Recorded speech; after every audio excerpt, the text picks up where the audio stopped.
We had an interview with Ian, and he dropped some pretty serious news. I'd intro the video better, but as you may have seen, it is an absolute monster of a thing. So, let's get right in after a quick word from today's sponsor, which again is us, because The Pale Beyond is out. People are really enjoying it. We've been working like crazy to respond to feedback and release patch after patch. So, yeah, I mean, hey, we're like a 91 in Steam right now. Yeah, the game's been doing super well, so if you consider picking it up, we would certainly appreciate that. It helps us continue to bring you more banging content like this video. So, interview time. I figured the best way to do things would be a guided experience through the interview and all the juicy bits, so let's go. Starting off with how Ian is feeling. It's been really gratifying just seeing the community reception. I think we felt we were on the right track, but you never know for sure until you see millions of people hit it. See how it all goes. I think, I can say as game director on WoW, this is the farthest into an expansion that I've ever been without having major regrets. Like, I have tons of minor regrets, but it's like for me, like the standard is always like if you offered me a time machine and let me go back 1 year, knowing what I know now, what would I do differently? And like, let me tell you, there was a list for the last couple. Whereas here, of course, there's lots of minor things, but like, there's no big philosophical, systemic, like, bet that we made that I would say, like, we should do something totally different. I'm so proud of the team's work. Quite the 180 then over the last two. But let's now dive into some features. First then, will Dragonriding survive? I think it's unimaginable that Dragonriding would be something that is forever consigned to the Dragon Isles and that you can never do elsewhere. You can never carry forward. I think that would leave everyone very sad. It would be a different form of borrowed power. There's stuff to navigate there in terms of design challenges, and honestly, the biggest one is just making sure that mounts broadly still feel relevant. That we haven't like taken someone's 500 mount collection and said, "Cool, these are just trophies for your trophy case because only these handful ever matter again." That's something we're talking through. But yeah, Dragonriding is awesome. Like, we definitely want to broaden it. We definitely want to carry it forward. Good. I mean, it would have been crazy if it didn't. He didn't say next expansion, though, but I imagine that's just the usual, like, not wanting to make solid promises kind of media training kicking in. Dragonriding is, I think, a base feature, something that should be a base feature of WoW. It seems that they agree, which is certainly good. And speaking of that, here's our next set of Dragonriding powers. There are, let's see, if I recall, there's a couple, as you know, collect new glyphs. I think they are, given the sort of underground confines of the area, kind of ground themed. I think that one boosts your vigor recharge while you are close to the ground. While you're, it's sort of like, proximity flying for the wingsuit fans out there. So it just encourages and rewards that just in terms of a skill cap thing. Then I think the second one is a simple passive that enhances the thing I just mentioned. So we're not looking to add tremendous new complexity. At the end of the day, like, if every new zone we go to is like, there's more Dragonriding talents at some point, like, it's okay, it's enough. But we want a little bit of a perk. So nothing too crazy, but it's the sort of power that you would want, and I think the dangerous flying being rewarded is, fun. Next, then, something that I know a lot of us have wanted, and that is, when will Archeology return? It's possible, and in some form, I would say, like, part of why we haven't carried Archeology forward is we want to do something different with it. If we just wanted to, like, all right, we can paint some, trapezoids on the map and say within these areas you can do surveying, sure, we could have done that. But I think what we've heard from players is that they don't find that to be terribly compelling gameplay overall. There's a fantasy there that's worth chasing. Certainly the, more lore-centric archaeology, uncovering relics of a past age. And there's, lots of room to explore the history of the dragons within that. So possibly down the line, later on in the expansion, but not in Embers of Notharian, and not right now. Totally sounds like a confirmation to me, right? So hopefully that's something that can happen in Dragonflight. Speaking of things that people wanted, though, what about non-evoker Drakthir? I think that's something we've said pretty openly. Like, I think so anyway. I can't imagine other races ever learning to be an evoker. Like, you need wings, you need to breathe fire. That's a tricky one. But down the line, there's no reason why Drakthir couldn't learn. They're, very adept students of combat. Why couldn't they learn how to Bladestorm? Why couldn't they learn how to cast some of these other schools of magic? That's just not where their personal arc is just yet. Like the Dracthyr we're seeing are all the ones who have, awakened on the Forbidden Reach. They are evokers. They are, pursuing their destiny, certainly in this upcoming update. But down the line, I think as they integrate into Azeroth more broadly, as our story moves on from Dragon Isles, I think that's something that we are likely going to see. There's no reason why it shouldn't exist. Once again, sounds like it is going to happen. Definitely a next expansion feature from what I can tell. That's probably just what works for like production and lore reasons. Next, I wanted to touch on UI because in the presentation we saw edit mode ++, and it talked about UI updates. So thought it was a good time to see if we could get any details from Ian on that. It's, I think, a range of different things. Certainly nothing as massive as what Dragonflight itself offered, but just ongoing evolution. I think every update is going to have some things. We're looking at the resource frames for a number of specs that still have their old ones that are we want to have just better custom presentation that's more flavorful, more thematic for different flavors of combo points and so forth. More edit mode options, extra raid frame customization. We believe we are updating the group loot UI, so you're not typing /loot and looking at a janky ancient interface if you want to keep track of how rolls are going, and several more things that I can't name off the top of my head. But I think I would expect to see user interface improvements as a note in the majority of our updates going forward. Like really, the point of the project was laying a foundation for continued evolution. And a lot of this is guided by player feedback once it's in their hands. What are the things that I either bug them, or what are the things where they're like, this is awesome, but I wish there was just this one more thing that was editable or that, I could do. So nothing humongous, but the thing that matters, I think, is the long-term commitment to the health of the game there. I know a lot of people were kind of mad at 10.0, how it shipped with edit mode, definitely missing a lot of features. I think that was pretty fair because we're kind of used to a sort of ship it and forget it approach in the games industry, largely speaking. So yeah, it's good that it's not going to be like that. And speaking of iterating in features, time walking. Because I know Ian and I have at least one thing in common, and that is we both absolutely love the Throne of Thunder. I believe we are, we're due for another time walking raid, and certainly looking at the list of Mist's raids, that would be very high on my personal favorite list.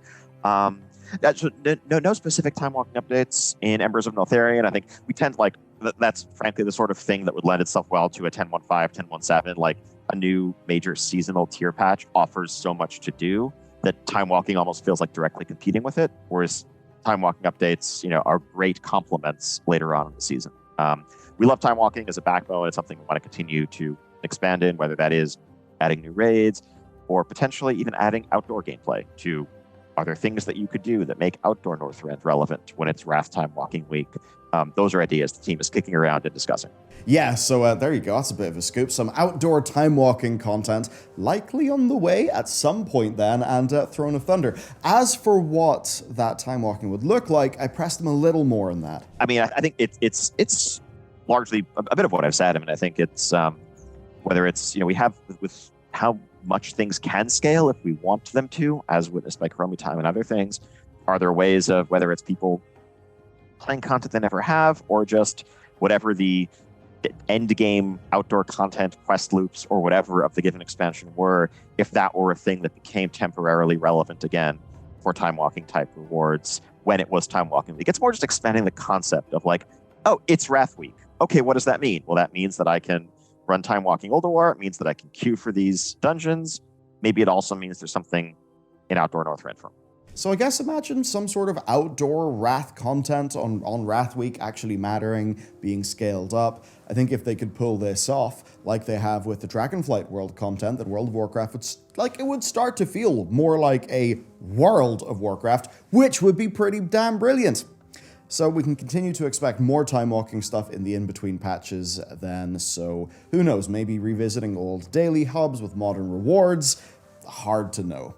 Now, just to probe for a bit more flavor on what we're going to be doing in the new patch, I asked Ian about what sort of content we would actually be seeing and doing in the Zaralek Cavern. I think I got a pretty thoughtful answer. I mean, I think so just building on a lot of what we have been doing in Zereth Mortis and Dragonflight as a whole. I think one of the areas we really want to keep pushing forward is more structured public events The soup making is soup making, but I think there's a lot of lessons that can be learned from that and extrapolated and applied to more combat focused, potentially more thematically serious settings.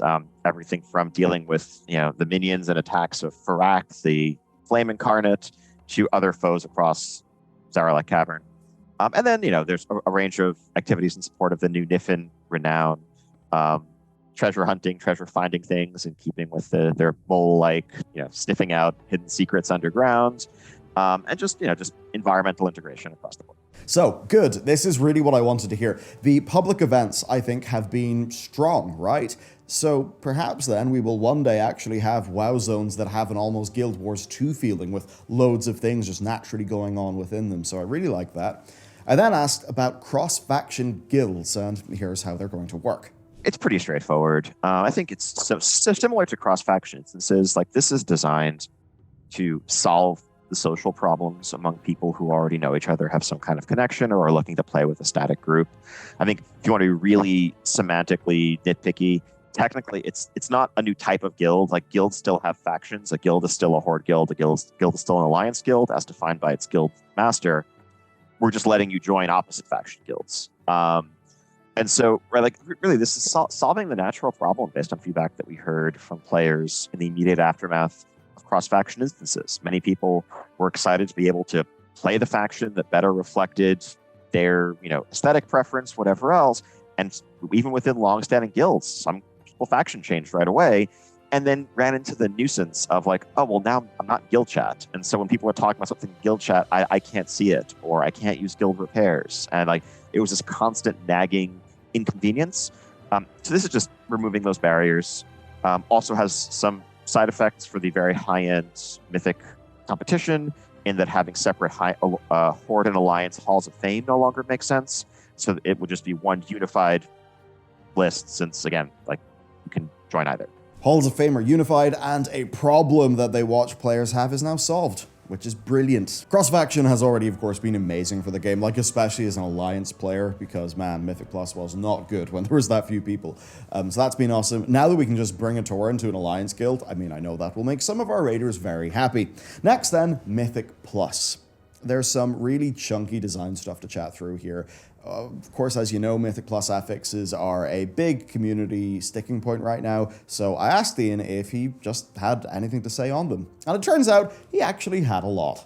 So, okay, so broad question. I have a broad answer. We're actually looking at shaking up some things when it comes to affixes in Season 2. I think at the time the presentation you just watched was crafted, some of these things were not 100% set in stone, so they weren't there, but I can tell you about them. Seasonal affixes. We're currently looking at not having one of those in Season 2 and doing something different instead. So seasonal affixes were created in Battle for Azeroth to solve a specific problem. That problem was, as we learned in Legion, we're going to ask you to run the same dungeon for 24 months straight. How do we keep that feeling interesting and varied in month 8, month 14? And so having these affixes that were designed in a lot of ways to change up routing, whether it's, there's extra lieutenants you have to kill, or skips, or things where it's okay, actually, yes, it's the same dungeon, but it feels like I'm solving the problem in a different way. That felt valuable. That problem no longer exists in Dragonflight, because we are changing the dungeon pool in its entirety. And in fact, you could argue that in the Dragonflight world, having a seasonal affix can actually cause more harm than good, in that it's always on. It means that for a new dungeon, even bring back a throwback like Vortex Pinnacle, if you're a player who runs moderately high keys, if there were a Season 2 affix, you would literally never experience Vortex Pinnacle Mythic Plus without this rule set active. And hopefully we're designing something that is fun, but it's still it muddies things a little bit. It actually can remove clarity, and if an affix happens to land in not the best way for a particular role or particular spec, well, then it can actually sink the season entirely for you. Instead, so we're thinking, what if we don't do that, but we focus our resources on freshening up the rotating affix pool? So we're looking at maybe adding a couple new affixes into that level 7 tier, rotating some out, continuing to iterate on that, so that there's some new ideas there, some all new looks, but nothing that's there 100% of the time. And if this works well and is well received, I think as a model going forward, it would be nice if each season meant a general refresh of the affix pool. Not, completely replacing all of them, but rotating a couple out, bring back a couple that had, been removed a while ago, introducing some new concepts to try out. And that just becomes part of the freshness of the season as we move forward. So the TLDR, no seasonal affix, new affixes, rotating affixes every season. It seems that they're aware of the issue, so they're trying to solve it. Maybe not exactly the way that some people wanted, but I am still excited to see where this goes. I know a lot of people do love the idea of a positive affix. I did decide to press him on that just a little bit more. I think it's exceedingly unlikely we're going to do a positive affix. His curse potential, at the end of the day, affixes are supposed to make the dungeon harder, right? Like, if the takeaway is doing a Mythic 6 is harder than a Mythic 7 because the 7 affix makes it easier for you. It's like, wait, why are we headed in that direction? How is this working? They are extra challenges. Yeah, they're extra challenges to contend with. Like, I could certainly see us doing something like a little bit of what we did with Aspects of Thundering, where the Kiss Curse took the form of, when this affix is present, everything gets all the enemies are strengthened in some way, but you get a bonus that can, if you play well, can allow you to offset it. And so, like, if you're optimizing, then you're coming out even or ahead. If you're ignoring the mechanic or playing poorly, well, then it's harder than intended. But one way or another, I think our goal is that each affix should be something to think about. And so affixes that feel like they can be completely ignored aren't, I don't think we view them as successful. Affixes that are dominating the dungeon's mechanics and become the primary thing that we think about, we also don't think are successful. Part of that discussion is the holistic experience of these dungeons. As we move into season 2, we're also taking a close look at the mechanics themselves and how, creature spawning abilities combine in different packs, how all that adds up to create a holistic player experience. I think part of what we've seen and heard, as very valid feedback from a lot of folks, is that at times when you're fighting some groups of enemies, particularly if you're combining a couple together, as you tend to do in Mythic Plus, there's just too much going on. There's 17 different things on the ground, exaggerating slightly here, but it's like, what are you supposed to be doing here? And then Quaking goes off in the middle of that or whatever else. So preemptively, we're taking a pass on our other 4 Dragonflight dungeons that weren't in the season 1 pool, doing a little bit of disarmament or pruning here or there, hopefully just making them friendlier for the Mythic Plus experience that we know people are going to have in them in the months to come. So yeah, no positive affixes. Of course, he does have good reasons for them. It's just the sort of thing that, like with Thundering, if you're giving somebody a positive, you also do need to compensate for it. But at least then we know where they're going, and we do know a bit of where the problem really lies, which is, of course, the frustrating mechanics that they are trying to make sure that they remove well ahead of time. That likely then factors into both dungeon changes and the redesign of the affixes. So if it all comes together, that would be a big upgrade. Now, Mythic Plus does have some other issues, though, so I decided to ask him what his thoughts are on key depletion. Still saying the same. I think there's, at the end of the day, it's a fun, like you still get, when you complete the dungeon, you still get some loot. It is moving people around. It requires you to succeed more often than not to continue climbing the tiers. If you're just retrying keys until you succeed, I think that potentially lends itself to more of a brute force approach than sustained success. And the way they re-randomize and re-roll, I think, encourages variety as people bounce around. If you're playing with a group, you probably have a few different keys to choose among. And part of our goal, with the Mythic Plus rating system as well as it's evolved, is to give people reasons to want to do a wide variety of different keys, even if, the item they want happens to come from one dungeon. There are reasons to want to raise your score across the board. So we want to keep some stakes. We want the timer to matter. We feel like where we've landed now, as opposed to the original depletion, where like your key was just dead and had to be recharged, and good luck finding a group to do that, it is a compromise that we're looking to continue for now. Totally get where he's coming from. Personally, I think I'd still advocate for the game removing as many anxiety-causing things as possible, just for long-term health reasons. But logic is sound. They want people to be challenged. They want people to be punished for failure, and the timer and the depletion do that. Maybe they'll come around in the future. I do think that just the raw time that you lose is kind of enough, since you can manually deplete if you want to. But anyway, as for the rest of the design stuff with the expansion, I did ask him about the Great Vault, the Revival Catalyst, and BOEs. Let's see. Great Vault, no significant changes. As always, we're looking at quantities, but it's a system that, it works. It's not perfect, but we're focusing our energies elsewhere for now. On the Vault, I think that really is the line that we've been quite used to. It's good that they acknowledge it's not perfect, but very much they're focusing on other things.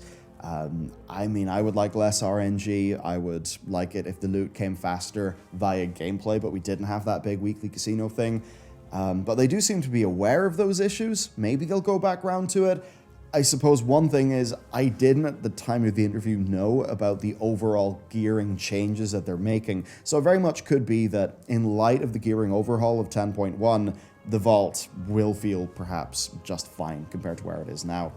As for the Catalyst... Revival Catalyst, exact timing is TBD. I think we are looking at simplifying the mechanics there. I think that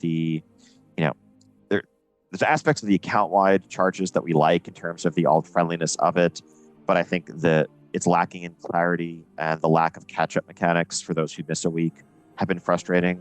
So I think we're thinking we're probably going to go back to something that is more naturally currency-based. Part of why we went with the Revival Catalyst mechanics we did in Season 1 of Dragonflight was that there was no currency, like the Zareth Mortis currency that was easily kind of hooked into. And making up a brand new currency just for the Catalyst felt like just design bloat. So it was like, how can we have this general, goal of do whatever activity you want and you'll make progress towards, an upgrade charge. So, and then timing TBD on that. I think roughly in the same window, though I understand that for many it felt a bit too late. That may be something that we look at, but it is meant to be a fallback mechanism, a backstop to help with RNG. We know that the second the Revival Catalyst unlocks, it becomes the primary method of acquisition of set pieces. And yes, it's nice to have deterministic loot. It's nice to feel like, all right, 1, 2, 3, 4 weeks, I'm done. But there is still that excitement early on in that first month of getting that drop and getting your 2-piece. I suppose let's hope that's a little smidge earlier. I get his point about the Catalyst becoming the primary way to get to your gear, but if Mythic Plus is a pillar of the game, then maybe that's not the worst thing ever, especially if it works like a currency and people can just work for their items and feel good. Yeah, hard to say. Another part where I think I sort of have to disagree is just that bit about excitement. It's good and all, but I think every time you design a space for people to get excited, you then have to contend with how not getting the item feels. And right now, it seems the negative, unfun parts of WoW are the things that just need to be surgically removed. That fun can probably be added in via anything but getting lucky.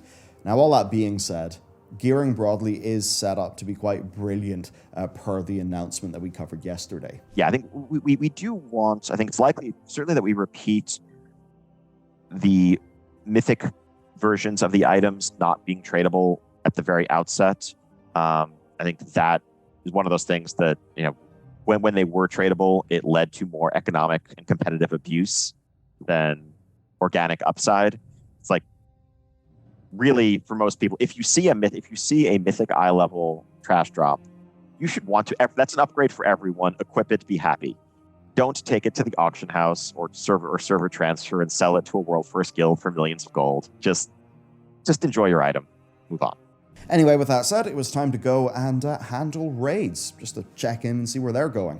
Overall, I think we're very happy with Vault. I think some obvious week 1, week 2 tuning issues on the higher difficulties, and that was really as much more explanation than excuse, since we need to do better. But we changed everything about our classes and our talent system, and a lot of our kind of playbook about expectations and what people were and weren't capable of went out the window as a result. And we got data from our beta testing, but not quite enough. And I think whereas now going into Season 2, we have much more robust understanding of exactly what every different spec is capable of at their current eye level, how that's going to change going into Season 2. So I think tuning in general should be much more on point.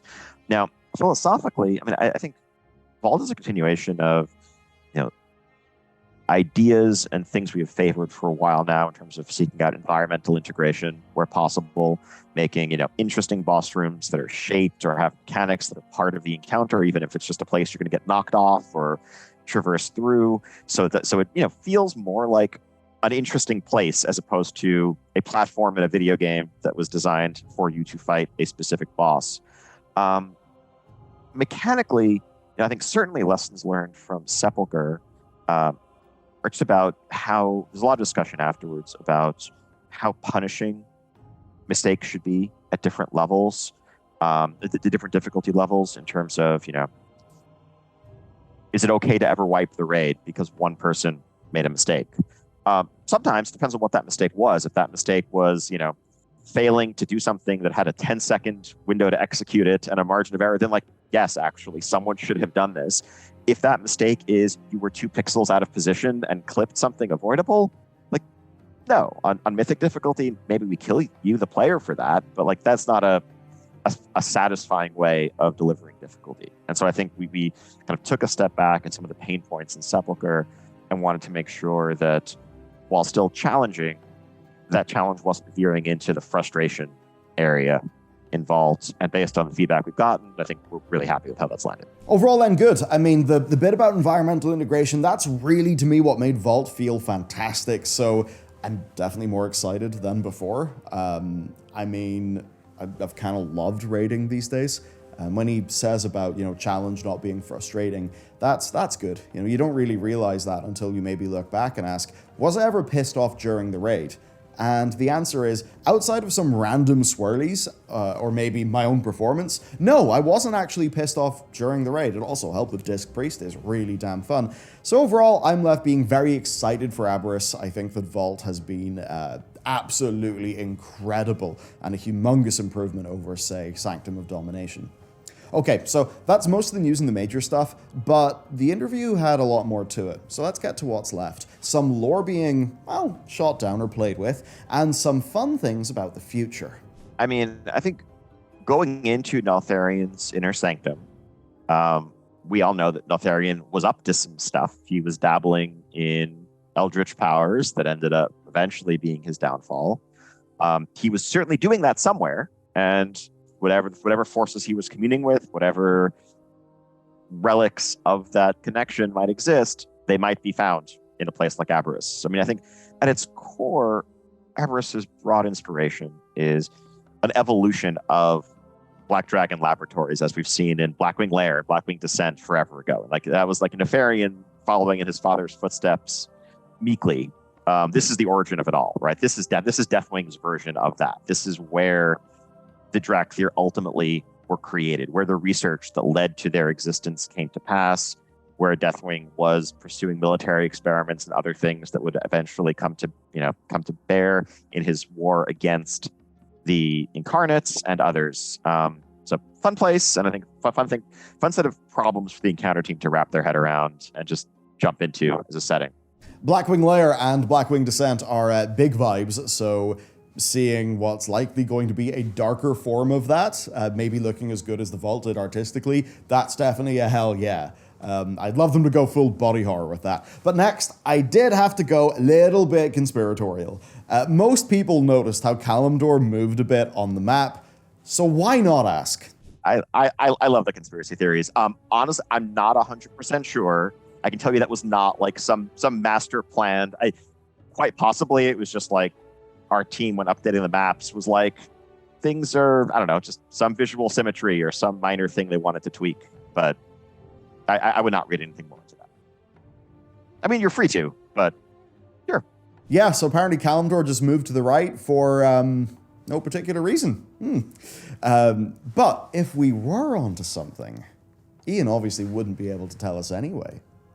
So, who knows? This interview was a marketing beat for 10.1. But at the very least, I can tell you that Avalorn and Night Squall, those are in the game with 10.07, right? So there's almost certainly something brewing here. Next then, how the hell are they able to make this much World of Warcraft? Yeah, and I think it's more, as we've grown around the general goal of delivering more WoW, better WoW, with less downtime to players. I think more parallelization has certainly been required, right? The goal is not putting more people on any one piece of content. It's being able to just do more things in parallel. So we were working on, Return to the Forbidden Reach and Embers of Neltharion, and a couple more things coming after Embers of Neltharion that you'll be finding out about down the line, all in parallel. And so it's like, how can we have different folks, making progress with varied types of content? These different updates can have, different areas of focus for different types of players. Certainly if you're a dungeon raid focused player, well, the big seasonal updates got you covered. But for more outdoor oriented players, for collectors, certainly narrative beats, it's great to have these different size updates to just kind of keep that going instead of having to wait for like this massive drop of content and then a drought. Big picture, this is the most important question of the interview, really, in my view. And it is what I wanted to hear. So assuming they keep delivering on this, then yeah. I mean, we've obviously noticed that the patches are coming faster and more varied already. That 10.1 is a patch that has a sort of gear revamp that would normally be reserved for a new expansion. I think just does show what this team is actually able to put out now. So it just gives me that feeling that we're not going to see weird rush job content, right? Now that they do have this further parallelization. Yeah, I mean, even just the way that it seems there'll be no content drought, that's crazy. Now, the next bit was totally me fishing for features. So I asked Ian what sorts of engineering projects they've been working on. I mean, so lots and lots and lots of things. And it's a mix of, of just updating everything to make use of modern hardware, both on the server side, on client bells and whistles. Also providing support for new in-game mechanics, or like the entirety of Dragonriding and the physics behind Dragonriding was a massive engineering effort to do a thing that the engine was not originally designed to do. Being able to slide around on ice and in the Senarth encounter, for example, it's like, that's a new thing. That is the concept of you have momentum that is not necessarily directly controlled by you. All examples of cool ideas that just need engineering support to further them. So this is maybe not the sexiest player-facing thing, but like actually making Zaralek seamlessly connect to the rest of the world was not trivial and is not something that we could have done years ago. That is to say, it is under the Dragon Isles, and you're not getting to it with a loading screen or an instance portal, and it's not you are going through multiple points of entry scattered around the Dragon Isles, and you will go through them and just be in this underground zone seamlessly. And technical limitations are like, an ancient technical limitation is like, there is the terrain layer, like this is the ground level and this is where the terrain is, and having multiple, having ground that is above or below ground is not a thing that WoW was built to do originally. We can have floating platforms or pieces of geometry, yes, but not like a mountain that is above another mountain. And so we knew that we wanted to make this zone. We knew that we wanted to go down to, the Shadowflame and Neltharion's laboratory. And so we set about this like a year and a half ago. Okay, what would it take to do this with no loading screens? And our engineers made it happen. Well, as much as it would have been cool to hear him talk about, say, player-driven object placement of the features that could enable, the fantasy of just being able to leap off Valdrakken, glide over, and then just dive bomb directly into a massive cavern below, all without loading screens, that is awesome. That's right in line with how World of Warcraft was noted for its no loading screens way back in 2004. Like, you could just run across the whole continent.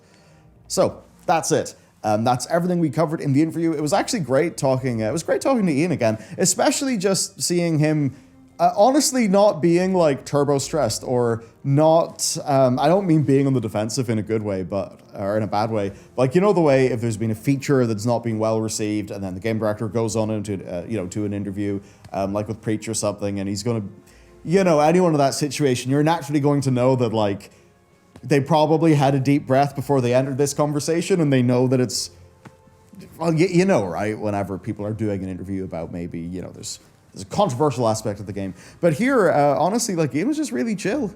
he was really chill. You could really tell that he wasn't massively kicking himself over some big feature or big decision. And it was honestly just really, yeah, it was nice to see that he seemed just chilled out and happy. It was great. 30 minutes, of course, is not the longest in the world.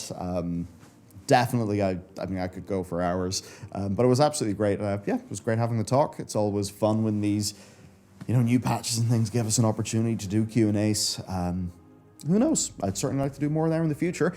Big thanks, of course, to the Blizzard community team. They truly are fantastic. They really are fantastic. So big thank you to them for setting all this up and, just getting a bit of insight into their job. Like, man, yeah, they have a lot to organize. So a big thank you to them. Thanks to you for watching. Thanks to Ian, of course, for doing the interview. And I guess with that said, I'll see you in the next video.